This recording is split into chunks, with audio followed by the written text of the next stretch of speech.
Harris as President of the United States, I think our country would be different in many ways. One, we would be willing to embrace the idea that we actually have an incredible talent pool in these United States. I believe that we all would decide proudly that we are all, as Americans, patriots.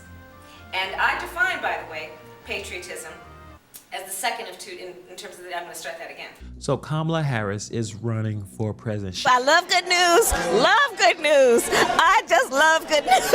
Get you all excited. She has a very complex and controversial history as California Attorney General, San Francisco Attorney General. We'll be talking about that in this video today. Quite frankly, she tried her best to keep as many people in jail as possible, even fighting the Supreme Court. Also kept people in jail for crimes they didn't commit. Jamal, I'm gonna read you a quote real quick. The job of a progressive prosecutor is to look out for those overlooked, to speak up for those whose voices aren't being heard, to see and address the causes of crime, not just their consequences, and to shine a light on the inequality and unfairness that lead to injustice. It is to recognize that not everyone needs punishment, that what many need, quite obviously, is help. Kamala Harris wrote that in her book, The Truths We Hold. Does that sound consistent with the kind of with the brand of justice that you saw administered by offices that she was running? That is almost polar opposite of what I felt and what our community felt in San Francisco. But we're gonna talk about that and more in this video. Let's get into it. So 4 years ago, Kamala Harris tried to run for president when she was the senator for California, and she didn't do very well. In fact, she bombed out dramatically. I want to bring the conversation back to the broken criminal justice system that is disproportionately negatively impacting Black and brown people all across this country today. Now, Senator Harris says she's proud of her record as a prosecutor and that she'll be a prosecutor president, but I'm deeply concerned about this record. There are too many examples to cite, but she put over 1,500 people in jail for marijuana violations and then laughed about it when she was asked if she ever smoked marijuana. She blocked evidence. She blocked evidence that would have freed an innocent man from death row until the courts forced her to do so. She kept people in prison beyond their sentences to use them as cheap labor for the state of California. And she fought to keep cash bail system in place that impacts poor people in the worst kind of way. Thank you, Congresswoman. Senator Harris. So she was pretty awful.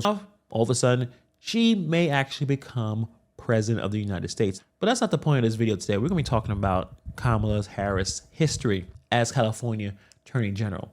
One of the most controversial aspects of her tenure there was her staunch resistance to a 2011 Supreme Court ruling mandating the reduction of the California's prison population. This ruling aimed to address the inhumane conditions resulting from severe overcrowding. Yet Harris' actions prolonged the suffering of many non-violent prisoners who could have been released safely and early. Below the standards of decency. That's what the U.S. Supreme Court calls California's overcrowded prisons. The state is home to one of the country's largest prison systems. Its 33 prisons were designed to hold about 80,000 inmates. Currently, there are more than 145,000 people behind bars. In California, prisoners are often stacked 3 to a cell, made to hold just one. It's gotten too large.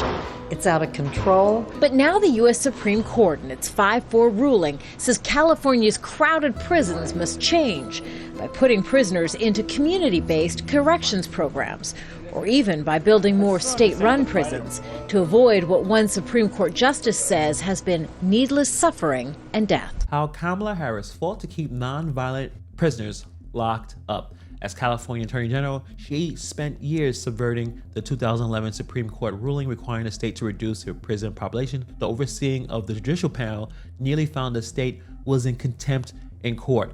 So she does not care about the Supreme Court and what they do, even though she's a lawyer herself. How did Harris' office turn a simple court order to release low-risk prisoners and to prevent cruel and unusual punishment into a constitutional fiasco? Federal courts seldom look to prison release. It's a remedy of the last resort. But California was a unique case with its unique, awful prison system. At its height, it was stuffed to 200% of the desired capacity. there was not enough beds or medical personnel, but extreme excess of bodies. In one prison, 54 prisoners shared a single toilet. Preventable deaths due to substandard and overstretched medical care occurred every 5 to 6 days. Suicide inmates were locked in telephone booth-sized cages for 24 hours at a time. So like I said, this Supreme Court ruling ordered California to reduce the prison population to 137.5%. That's still high. It's over 100%, but 137.5% of its desired capacity. This ruling was grounded in the 8th Amendment, which prohibits cruel and unusual punishment, recognizing that the overcrowded conditions in California prisons led to tons of problems. But the problem is Kamala didn't care for all that, and she didn't give a damn. So despite the clear directive from the Supreme Court, Harris, in her capacity as California's Attorney General, engaged in a series of legal battles aimed to subverting this ruling.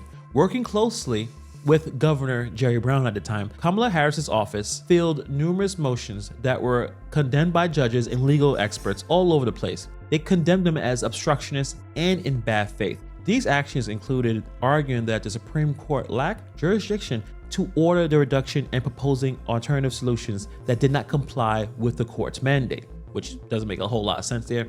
And one of the most egregious aspects of Kamala Harris' resistance was her office insisting on not releasing non-violent offenders. By early 2013, it was evident that the state had no intention of complying with the order. Instead of working towards a mandated reduction, Harris's legal team sought modifications to the order, suggesting that increasing the allowed capacity to 145% rather than the stipulated 137.5%. This proposal was outright rejected by the courts. The federal courts overseeing the case grew increasingly frustrated with Kamala Harris and her nonsense.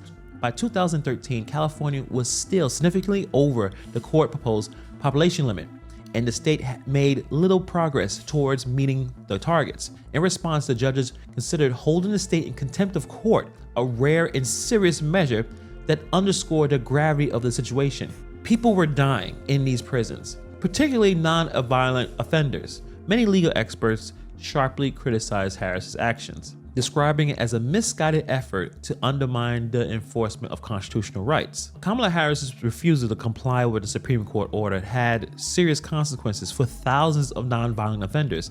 These individuals, many of whom posed little to no risk to public safety, was forced to remain in overcrowded and inhumane conditions.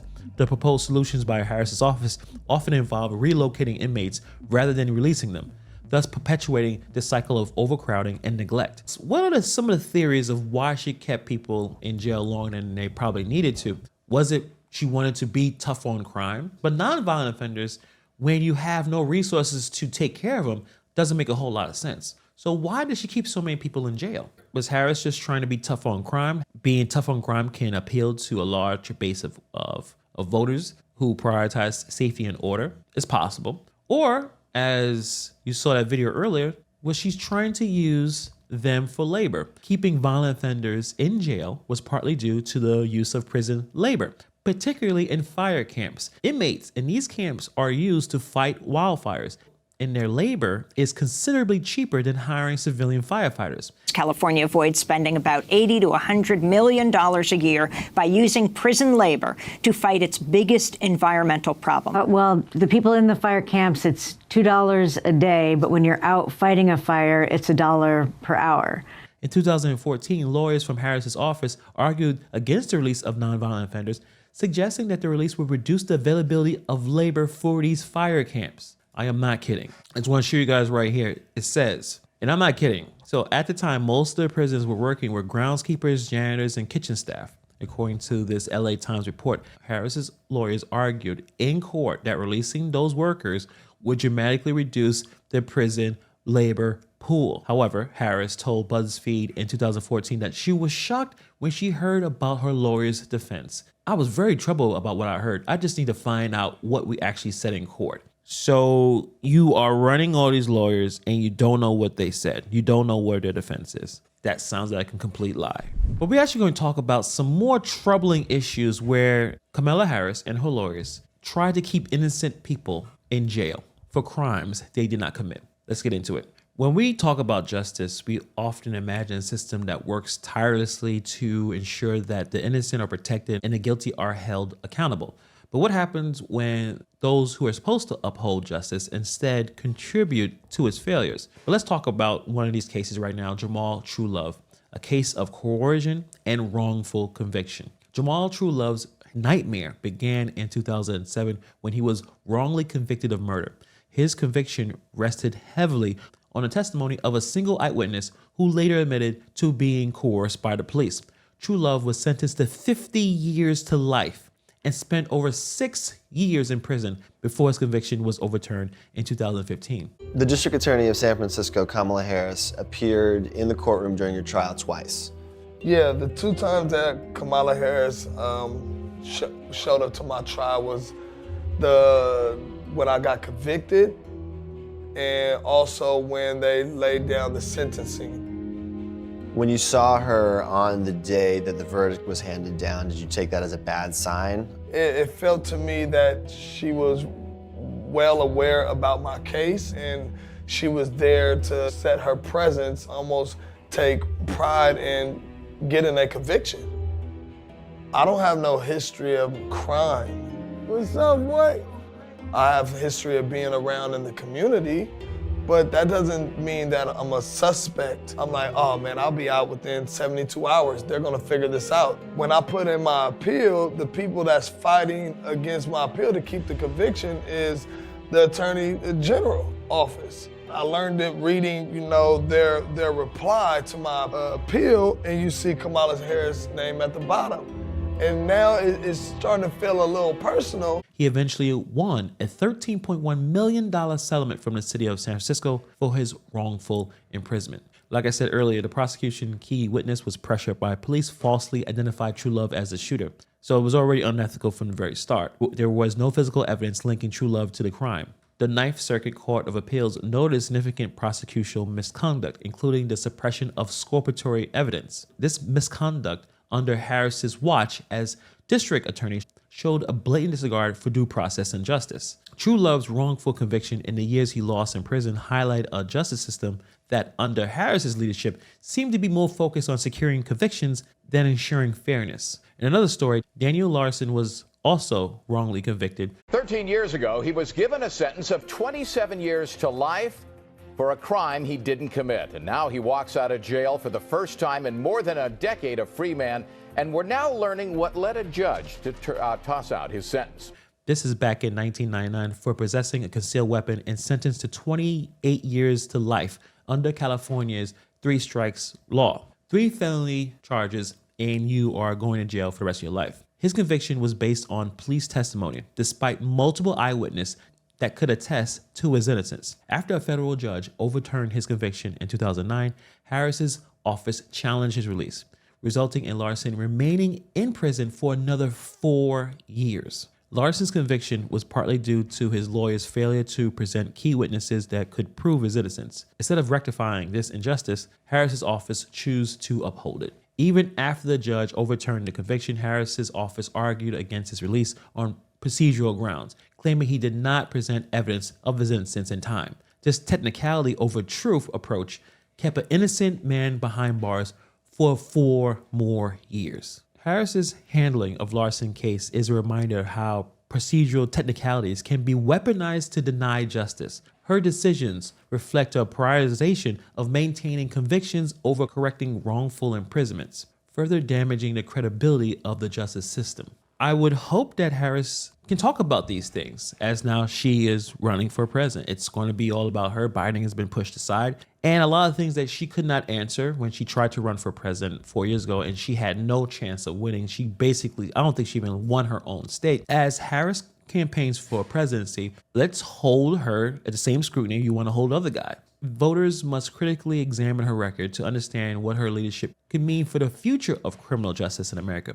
The pursuit of justice should always prioritize correcting wrongful convictions and ensuring fair treatment, principles that were definitely absent in these critical cases under Harris's oversight. What do you guys think about this story? Let me know. Put in the comments below. Do you think her being the president would help with criminal justice reform? Thank you for taking time to watch this video, and I'll see you guys in the next video.